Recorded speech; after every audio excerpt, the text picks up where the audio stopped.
The grand convocation chamber of the Xylos Compact was a testament to a union that had spanned millennia. Its walls were not built, but grown from a single, light-receptive crystal, now humming with the soft, internal luminescence of 1,000 captured stars. The air itself seemed heavy, thick with the weight of ages and the silent pressure of a decision that could unravel the very fabric of their carefully maintained peace. At the chamber's heart, suspended in a column of coherent light, floated a holographic representation of the anomaly. It was a vessel, undeniably, yet its form was an affront to established principles of starship design. It was a spearhead of absolute non-reflective black, a void in the starfield that seemed to drink the light around it. There were no visible weapon emplacements, no discernible shield emitters, no engine signatures that conformed to any known model of propulsion. It simply was a silent obsidian dagger poised at the throat of the Cygnus arm. Grand Executor Lyraxis of the Cathar, his chitinous plates a deep, polished indigo reflecting the chamber's starlight, stood motionless on the central dais. His multifaceted eyes, capable of perceiving spectra far beyond the grasp of most sentient life, saw not just the visual representation of the ship, but the raw data streaming beneath it. And the data was a litany of impossibilities. The vessel's mass signature fluctuated, a quantum ghost that defied gravitational certainty. Its energy output was a perfect null, a thermodynamic paradox that suggested it was either infinitely efficient or not powered at all. It did not bend spacetime to achieve its position. It seemed to occupy it by a consent that the universe had not given. For 3 cycles it had remained there in the contested tenebrous corridor, a strategic chokepoint bordering the territory of their ancient rivals, the Vorlag hegemony. "It is a mockery," a voice boomed, resonating from the stone plinth to Lyraxis's left. Warlord Grak of the Valkyr, a being of granite-like physiology and temperament, slammed a 4-fingered hand against his dais. The impact sent a tremor through the crystalline floor. A challenge cast down by these humans. These soft-skinned primitives who have barely learned to stitch wormholes without tearing the local continuum. They have found a relic, a weapon from the Elder Ages, and they brandish it like ignorant children who have found a warrior's blade. Lyraxis did not turn. His gaze remained fixed on the impossible ship. The humans, a species that had burst onto the galactic stage with bewildering speed, their expansion characterized not by conquest, but by a quiet, unnerving persistence. They claimed worlds no one else wanted, high-gravity planets, toxic atmospheres, moons orbiting accretion disks of black holes. They were considered a minor if eccentric power, resourceful, adaptable, but hardly a threat to the established orders. Until now. "Your assessment assumes they found it, Warlord," Lyraxis said, his voice a low, modulated series of clicks and chimes that the chamber's translators rendered into the shared language of the compact. "The data does not support the theory of a relic. Relics of the Elders, for all their power, still adhere to the fundamental laws. They radiate history. They leave traces of their esoteric mechanics. This thing is clean. It has no history. It feels as if it was willed into existence a moment before we detected it." From a pillar of shimmering, ethereal light on the right, a third voice emerged. It was not spoken but felt, a cascade of harmonic frequencies that the translators shaped into words. "The Grand Executor is correct," resonated the shimmering voice of the Luminians, a non-corporeal species of pure energy. "This vessel does not sing the song of the universe. It imposes a silence. Where there should be the hum of causality, the echo of creation, there is only a void. It is a patch of non-existence given form. To approach it with aggression would be to challenge not a technology, but a philosophy we do not comprehend." Grak snorted, a sound like grinding rocks. "Philosophy does not win wars, luminous one. The Vorlag are massing on the other side of the corridor. They see this human absurdity as we do, a new piece on the board. Do you believe their hegemony will pause for philosophical reflection? They will either seize it or destroy it. If the humans possess a weapon of such magnitude, they are now the single greatest threat to the stability of this galactic arm. We must strike. We must dismantle it, study its secrets, and disarm these upstarts before they upset a balance that has been maintained for 10,000 of their short years."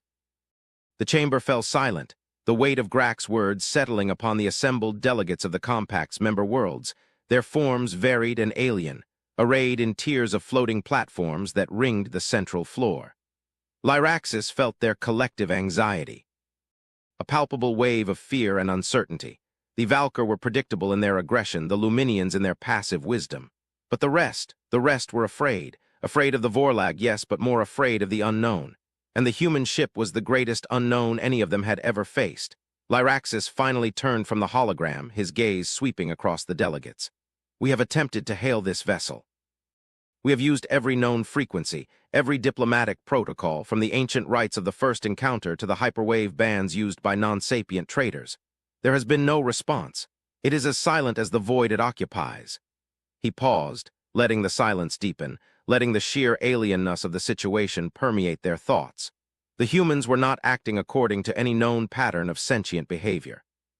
A new power, possessing what appeared to be a warship of unimaginable capability, would typically announce itself. It would issue proclamations, make demands, or at the very least, respond to the hails of an ancient and powerful interstellar alliance. The humans had done nothing. Their silence was more unnerving than any threat. It was the calm, patient silence of a predator that knows its prey is already trapped. "We know little of human psychology," Lyraxis continued, his voice resonating with the quiet authority of his station. "Our diplomatic encounters have been brief, formal. They are polite, logical, almost unnervingly placid. They do not posture. They do not boast. When they negotiated for the high-gravity world of Xylos 9, a planet we deemed uninhabitable, they did not haggle. They presented their scientific data on their terraforming capabilities, stated their intentions, and waited for our decision. They operate from a position of serene confidence that we have consistently misinterpreted as naivete. Perhaps we have been wrong. Perhaps their placidity is not the calm of the harmless herbivore, but the calm of the apex predator that has no natural enemies." The shimmering voice pulsed gently. "Their minds are opaque, not shielded as a paranoid species would be. They are simply still. When we have communed with them, it is like listening to a deep, placid ocean. There are currents far below the surface, vast and powerful, but the surface itself is a mirror of tranquility.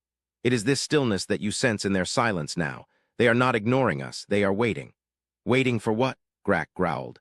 "For the Vorlag to open fire and give them a pretense to unleash that thing? We cannot afford to be passive. The compact must show its strength. We must send a fleet, a full battle group. We will surround the vessel and demand their withdrawal. If they refuse, we will show them that the laws of this galaxy are not to be trifled with by newcomers." Lyraxis felt a cold dread creep through his thoughts, a sensation antithetical to his Cathar nature. His species prided itself on logic, on the cold calculus of probability. But the human equation had too many unknown variables. To attack the vessel was to risk annihilation in a manner they could not predict. To do nothing was to cede the strategic corridor to the Vorlag and appear weak, inviting aggression. The path of logic was clouded. He was navigating by shadows. "A show of force is necessary," Lyraxis conceded, his words carefully chosen. "But it must be tempered with the understanding that we are not dealing with a conventional power. I will lead the expedition myself. A diplomatic flotilla, escorted by a significant portion of the Grand Fleet. We will make one final attempt at peaceful communication. We will present our case not as a demand, but as a logical imperative for regional stability. We will give them an opportunity to explain themselves, to integrate into the galactic order as a responsible power." "And if they refuse?" Grak pressed, his stony features set in a grim mask of anticipation. Lyraxis turned his gaze back to the silent, black ship hanging in the starlight of the chamber. Its existence was a question, and he feared the answer would reshape their understanding of the cosmos itself. "Then we will discover what happens when an unstoppable force meets a philosophy we do not comprehend." The Grand Executor's final words hung in the air, a promise of a confrontation that would not be measured in megatons of destructive force, but in the shattering of age-old certainties. The fate of the Xylos Compact, and perhaps the galaxy itself, now rested on the silent occupants of a warship that, by all known laws of reality, should not exist. The journey to the tenebrous corridor was undertaken in a state of heightened, almost reverent tension. The Xylos Compact fleet was a magnificent sight, a celestial armada that moved with the precision of a stellar clockwork. Cruisers like polished obsidian blades glided alongside battleships whose very hulls seemed carved from captured nebulae. Their engines left faint shim, ring trails of distorted spacetime in their wake, a testament to the compact's mastery over conventional physics. At the heart of this formidable display was the asterisk stellar decree, Lyraxis's flagship, a vessel that was as much a mobile seat of government as it was a warship. Within its command center, a sphere of holographic displays and shimmering data streams, the Grand Executor stood, a solitary figure of indigo calm amidst the controlled chaos of a fleet on high alert. They emerged from hyperspace at the corridor's edge, a silent, breathtaking wave of force and light. The emptiness of space here was different. It was a bruised, scarred void, the lingering residue of countless skirmishes between the compact and the Vorlag hegemony. But all of that history, all that lingering energy, was dwarfed by the sheer, absolute presence of the human ship. It hung precisely where their long-range sensors had placed it, a perfect cut in the fabric of reality. Seeing it with his own eyes, unfiltered by sensor relays and holographic renderings, was a profoundly unsettling experience for Lyraxis. It did not reflect the light of the distant nebula, it consumed it.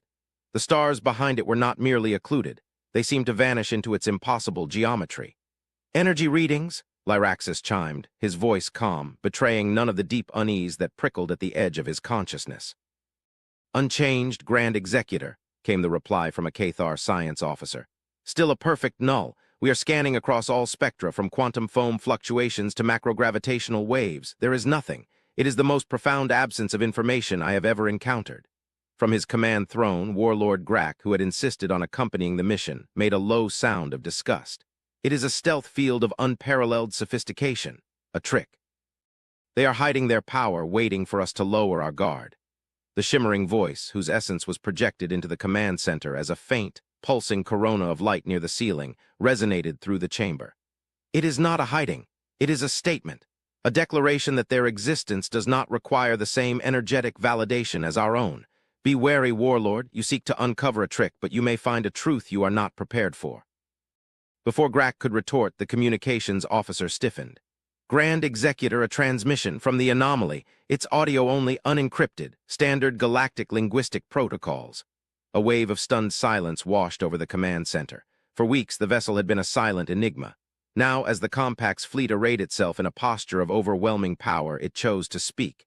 It was a move of supreme, almost arrogant confidence.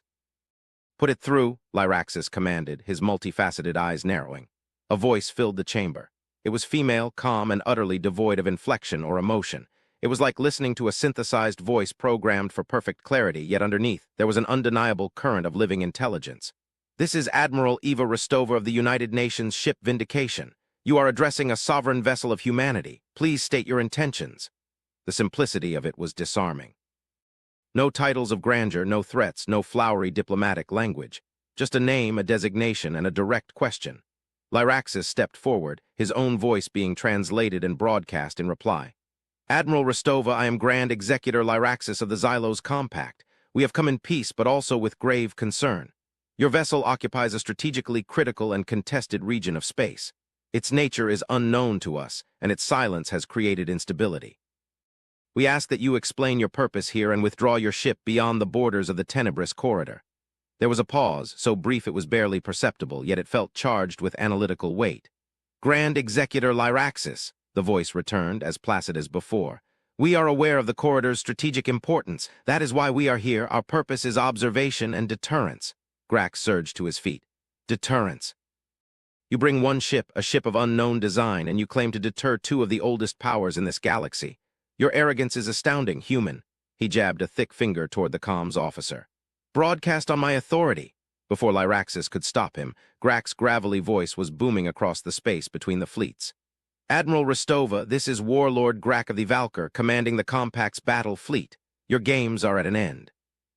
You will submit your vessel for inspection and surrender its crew for interrogation, or we will dismantle your silent little toy piece by piece. You are outmatched and outmaneuvered. This is your only warning." The silence that followed Grak's ultimatum was heavy and absolute. Lyraxis felt a surge of cold fury at the warlord's impetuousness. Grak had shattered any chance of a nuanced, diplomatic resolution. He had thrown down a gauntlet before a being whose capabilities were a complete unknown. Then the human voice returned, and a chill went through Lyraxis that had nothing to do with the recycled air of the command center. The voice was different. A subtle shift had occurred, a change in timbre so minute that most might have missed it. The placid, almost robotic calm was gone, replaced by something else. It was a quality of profound, ancient stillness, the calm of a deep ocean trench where the pressure could crush warships into scrap. "Warlord Grak," Admiral Rostova said, and the very sound of her voice seemed to dim the lights on the bridge. "You operate under a series of flawed assumptions. You assume that what you see is the totality of our strength. You assume that your understanding of physics is complete, and you assume that you are in a position to make demands. All of these assumptions are incorrect." As she spoke, a new alert flashed on the main holographic display. "Grand Executor, the tactical officer cried out. "Multiple hyperspace ruptures on the far side of the corridor. It's the Vorlag hegemony. Their entire forward fleet is here." On the display, a swarm of new icons bloomed into existence, the jagged, aggressive ship designs of the Vorlag. They had seen the Compact's fleet and the human ship, and true to their opportunistic nature, had decided to strike, to claim the prize or destroy all contenders. A wave of Vorlag cruisers, bristling with energy cannons and torpedo tubes, broke formation and charged not at the Compact fleet but at the lone, silent human ship. They saw it as the weakest link, the unknown variable to be eliminated first. "They are firing!" the tactical officer yelled. Lances of incandescent energy, weapons that could peel the armor from a dreadnought, reached across the void toward the UNS Vindication. Grack watched with a grim satisfaction, a look that said, "Now we will see asterisk." Lyraxis held his breath, his mind racing through 1,000 possibilities, each one more catastrophic than the last. The energy beams converged on the obsidian hull of the human ship, and then the universe went silent. It was not that the beams were blocked by a shield. There was no flare of energy, no ripple of deflected force. It was that in a sphere of influence around the asterisk Vindication asterisk, the beams simply ceased to be. One moment they were lances of pure destructive power. The next they were gone as if they had never been fired. The effect was so sudden, so total, that it felt like a glitch in reality itself. The Vorlag ships, their commanders surely reeling in disbelief, continued their charge. And then Admiral Rostova spoke again, her voice now a calm, clear bell ringing through the chaos. "Deterrence protocol initiated. Warlord Grack, Grand Executor Lyraxis, I recommend you observe. You wish to understand the nature of our vessel. You are about to receive a demonstration." The UNS Asterisk Vindication did not move. It did not fire a weapon. Instead, something expanded from its hull. It was not light, not energy, not matter. It was a wave of asterisk nothing. A wave of pure conceptual integrity. As this invisible, imperceptible field washed over the charging Vorlag cruisers, they began to unravel. It was not an explosion. Explosions are violent, energetic events. This was the opposite. It was a quiet, horrifying subtraction from the universe. The first Vorlag cruiser, a vessel of immense power, flickered. Its running lights went out. Its powerful engines, which tore holes in spacetime to propel it, sputtered and died. The physics that allowed them to function suddenly rendered invalid. The ship's structural integrity field, which held its massive frame together against the stresses of combat, collapsed. The vessel did not blow apart. It simply crumbled. Its advanced alloys and crystalline structures lost their cohesion, turning into a cloud of disorganized dust and inert metal, which then continued to drift forward on its last known trajectory. Ship after ship, the same fate befell them. Their weapons went dead. Their shields vanished. Their very existence as coherent technological artifacts was negated. They were unwritten from reality, their complex systems reduced to their most basic non-functional components. It was not destruction. It was a fundamental denial of their right to exist as they were. The Vorlag fleet, a force that had terrorized this sector for centuries, was being erased from the cosmos without a single shot fired, without a single sound of battle. On the bridge of the asterisk stellar decree, there was a silence born of absolute, mind-altering shock. Officers stood frozen at their stations, their faces masks of disbelief and horror. Warlord Grack had sunk back into his command throne, his granite-like skin seeming to pale. His jaw was slack, his eyes wide with a terror he had likely never felt in his long, violent life. He had threatened this power. He had tried to intimidate it. He was looking at a force that did not fight wars but ended them by revoking the physical laws that allowed them to be fought. Lyraxis stared, his analytical mind struggling to process what he was witnessing. The Luminians had been right. It was a philosophy made manifest. The Vindication was not a warship. It was a mobile anchor of a more fundamental, more ruthless reality. It did not break the laws of physics. It enforced asterisk them, and the advanced space-time-bending technologies of the galactic powers were apparently a flagrant violation. Within minutes, the entire vanguard of the Vorlag fleet was gone, reduced to silent, drifting clouds of dust and wreckage that no longer radiated any energy. The remaining Vorlag ships, seeing the impossible slaughter, turned in a panic, their engines flaring as they desperately tried to flee back into hyperspace. But they too were caught in the expanding, invisible field. Their hyperspace windows failed to open. Their engines died, and they too were quietly and efficiently nullified. The tenebrous corridor fell silent once more, but it was a new kind of silence, a deeper, more profound silence that was filled with the ghost of an annihilated fleet and the terrifying presence of the ship that had done it. The voice of Admiral Rostova returned, and this time it was not cold or calm. It carried a weight, a solemnity, a deep and resonant gravity. The demonstration is complete. Grand Executor Lyraxis, we are transmitting our coordinates. I invite you to come aboard the *Vindication*. It is time we talked. The invitation was not a request. It was a statement of fact. A new chapter in galactic history had just been written, not in fire and plasma, but in a quiet, terrifying silence. And humanity, the placid, underestimated newcomers, were its authors. Lyraxis, his mind still reeling, knew he had no choice. He had to face the beings who wielded a weapon that could unmake reality itself. He had to understand the quiet ocean that lay beneath their calm surface. The shuttle that carried Lyraxis and his delegation across the void was a study in contrasts. Outside its viewports, the grandeur of the Xylo's fleet glittered, a symbol of a power that just moments ago had felt absolute. Ahead, the UNS Vindication loomed, a void that had rendered such power meaningless. Warlord Grak sat in stony silence, his usual belligerence replaced by a brooding, introspective shock. The Luminian's representative, the shimmering voice, manifested as a calm, pulsing light in the shuttle's cabin, its usual harmonic resonance now tinged with a note of profound awe. Lyraxis himself felt a strange sense of detachment, as if his consciousness was observing events from a great distance. The foundations of his worldview, built over a long life of logical certainty, had been shattered. The human ship had no visible docking bay or hangar entrance. As their shuttle approached, a section of the seamless black hull simply dissolved, revealing an illuminated opening that shimmered with a soft, white light. There was no energy field, no hiss of atmosphere. The transition from vacuum to the ship's interior was instantaneous and seamless. The shuttle glided into a docking chamber that was as Spartan and functional as the ship's exterior was enigmatic. The walls were a pale gray, the lighting indirect and gentle.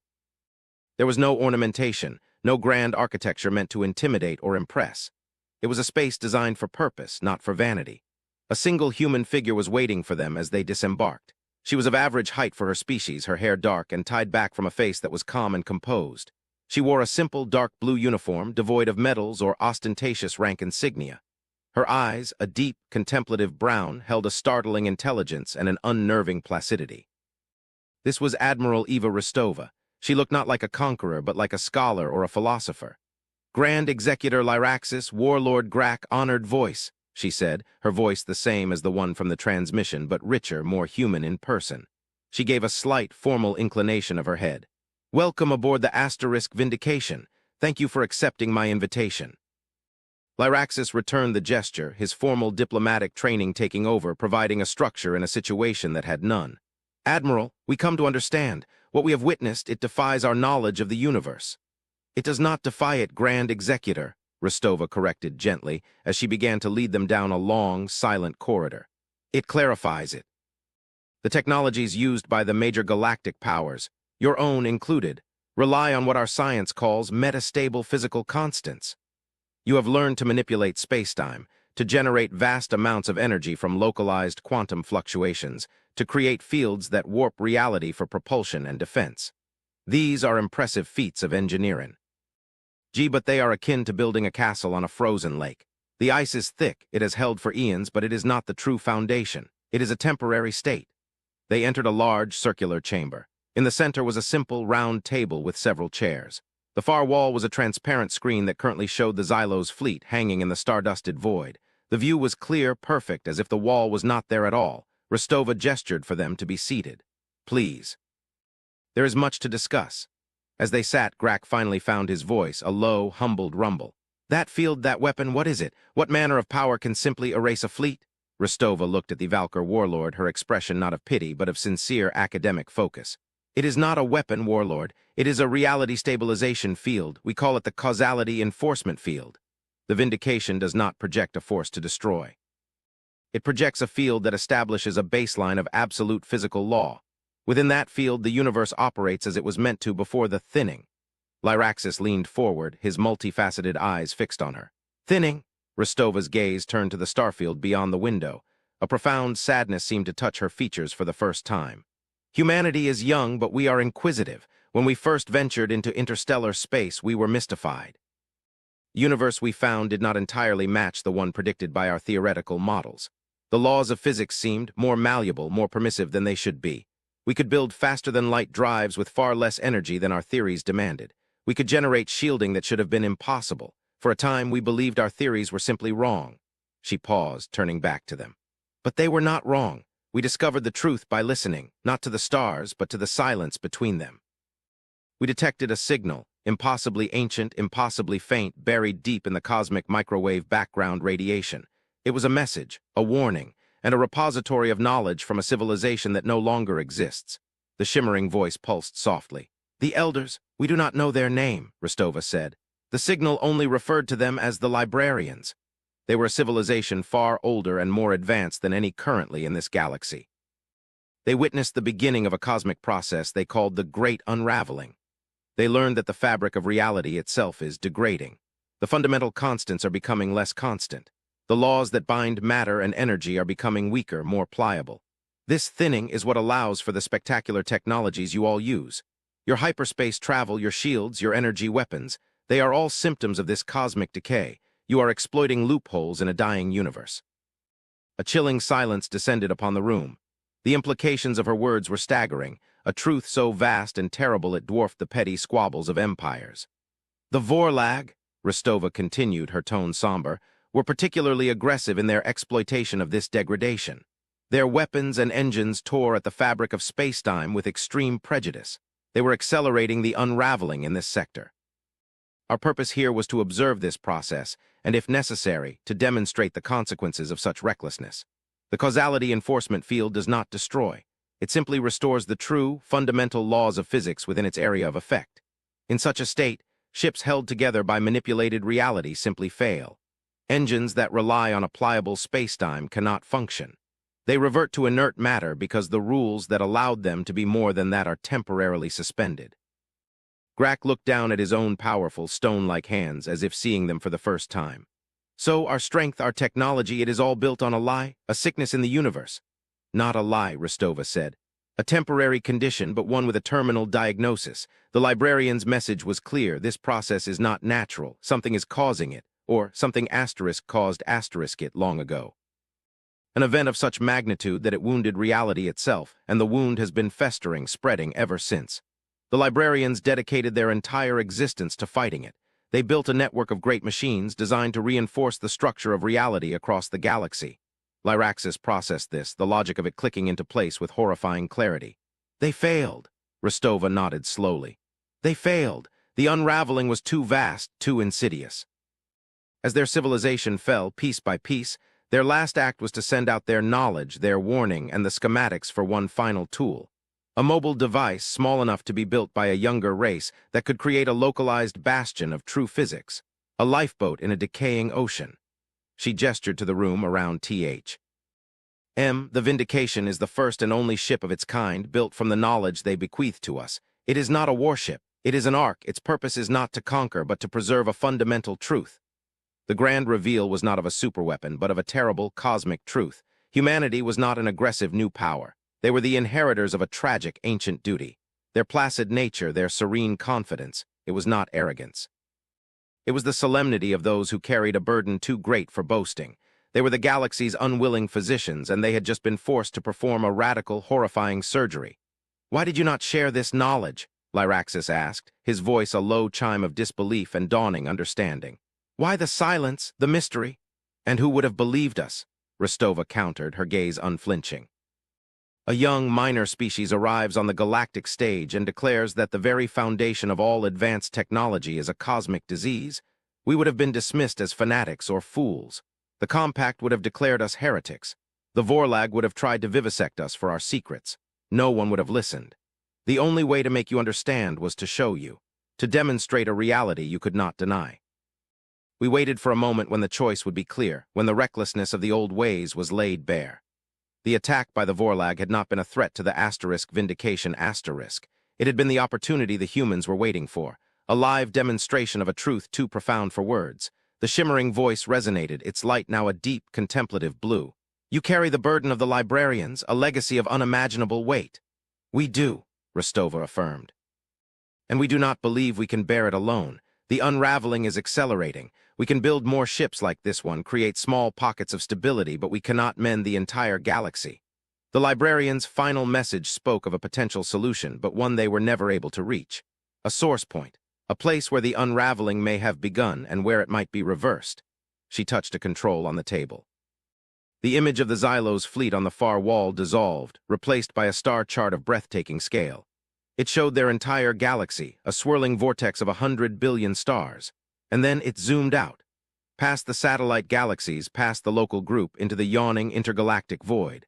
A single point of light was highlighted, impossibly distant, in a region of space that was charted as completely empty. The librarians traced the source of the decay to this coordinate, Rostova said, her voice dropping to a near whisper. They called it the Great Null, a place where a wound in the universe is so deep that not even the thin, degraded laws of our reality apply. It is a zone of absolute non-causality. They believed that there, at the heart of the wound, one might find the instrument that caused it or the means to heal it, but they could not reach it. Their own FTL technology, reliant on the very laws that were failing, could not cross the intergalactic void in a stable manner. Lyraxis stared at the distant point of light, a single coordinate in an endless darkness, a destination of impossible scale and terrifying significance. The conflict with the Vorlag, the politics of the Xylo's compact, the balance of power that had defined his entire existence, all of it felt like the squabbles of microbes on a speck of dust. Humanity's path is now clear, Rostova stated, her gaze meeting Lyraxis'. We must go there. The Vindication and the ships that will follow it are not meant for galactic warfare. They are the tools we will use to reach the Great Null. They are vessels that can withstand the true harsh reality of the void because they carry their own reality with them. This is our purpose, our destiny, if you believe in such things. She leaned forward, her calm facade finally showing a flicker of something else, a plea, an offering. But the galaxy we leave behind cannot be left to tear itself apart. We have demonstrated a terrible power, Grand Executor, and we will use it to protect our path. But we do not wish for an empire. We do not wish for dominion. We offer you a partnership. Help us bring stability to this galaxy.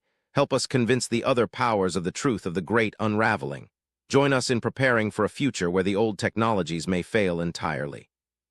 Stand with us not as subjects but as allies, as fellow sentinels against the coming dark. The offer hung in the air, vast and profound. It was a choice between the old world of petty conflicts and a new, terrifying world of cosmic responsibility. Lyraxis looked at Grak, who met his gaze with an expression of humbled clarity. He looked at the soft, steady light of the shimmering voice. In their shared silence, a new compact was being forged. The old balance of power was dead, erased as surely as tea. Vorlag fleet. In its place was a new, stark reality. Humanity, Lyraxis said, the word now tasting completely different. It was no longer the name of an upstart species, but the name of a hope, a terrible, awesome hope. You have shown us that the universe is far larger and far more fragile than we ever imagined. The Xylo's compact was founded to preserve civilization against the chaos of the void. It seems we have merely been preserving it on the shores of an ocean we did not know existed. He rose to his full height, his indigo form a stark contrast to the pale gray of the human chamber. We will be your allies, Admiral Rostova. We will be your partners. The journey to the Great Null is yours to make, but the fight to preserve the light in this galaxy while you are gone will be ours. A new age has begun today, not of war but of preservation, an age of truth. Rostova gave a slow, solemn nod. A flicker of relief, of a burden shared, finally crossed her face. The tension in the room did not vanish, but it transformed. The fear of the unknown was replaced by the grim resolve of a shared, impossible task. As Lyraxis and his delegation prepared to leave, he paused at the doorway of the conference chamber and looked back at the human admiral, who stood silhouetted against the star chart and its single, distant point of light. There is one thing I still do not understand, Admiral, Lyraxis said. The librarians, you said their last message contained the schematics for this ship. Was that all it contained? A strange, distant look entered Rostova's eyes, a shadow of a memory from a source uncounted eons old. No, Grand Executor, that was not all. Their final transmission, which has repeated on a loop for millions of years, ended with one last, chilling message. A phrase in their language that our systems have only recently managed to translate with any degree of confidence. What was it? Lyraxis asked, a final, cold premonition crawling up his spine. Admiral Rostova turned to face him fully, her expression one of profound, empathetic sorrow, as if she were an ancient being delivering a final, unavoidable truth. It said, "We are sorry. We opened the door, and it is still listening." The words settled into the silence of the ship, a final, terrifying twist in the cosmic tale. The great unraveling was not an accident. It was not a natural decay. It was a consequence, a wound inflicted by the librarians themselves, who, in their quest for knowledge, had unlocked something that should have remained shut. And the true enemy was not the decay of reality. It was the patient, silent intelligence on the other side of the door, an entity that had been listening to the screams of a dying universe for ages. The warship that shouldn't exist was not just a lifeboat. It was the only shield they had against a nightmare far greater than the slow death of physics. Humanity and their new allies were not just going to mend a wound. They were going to confront the one who made it. And the true, silent war for existence had only just begun.